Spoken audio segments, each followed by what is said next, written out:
নমস্কার বন্ধুরা, শুভ দুপুর। চলে এসেছি আজকে লাঞ্চ নিয়ে। দেখুন আজকে কি হয়েছে রান্না। এই যে ভাতের মধ্যে একটা আলু আর আমাদের গাছের করলা সিদ্ধ দিয়েছিলাম। এটা নুন তেল আর একটু লঙ্কা ভাজা দিয়ে ভালো করে মেখে নেব। মেখে নিয়ে দেখুন নুন তেল ডলে লঙ্কা ভাজা দিয়ে মেখে নিয়েছি। এবার ভাত বেড়ে নিচ্ছি। তো আজকে কি কি রান্না করেছি দেখতে থাকুন। আজকে নিরামিষ রেঁধেছি। এই দেখুন শাক ভেজেছি, নোটে শাক ভাজা, শুকনো লঙ্কা ফোড়ন দিয়ে নোটে শাক ভাজা, আর বটবটি আলু ভাজা। আর সাথে তো রয়েছে সেই যে মাখাটা করলাম প্রথমে, সেই উচ্ছে আলু গাছের উচ্ছে ভাজা, ভাতে মাখা, আর এই যে মুগের ডাল।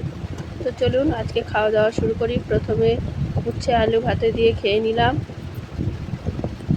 বেশ ভালো হয়েছে খেতে, এটা লঙ্কা ভাজা দিয়ে মেখেছি বলে। এবার একটু শাক ভাজা দিয়ে খেয়ে নিচ্ছি,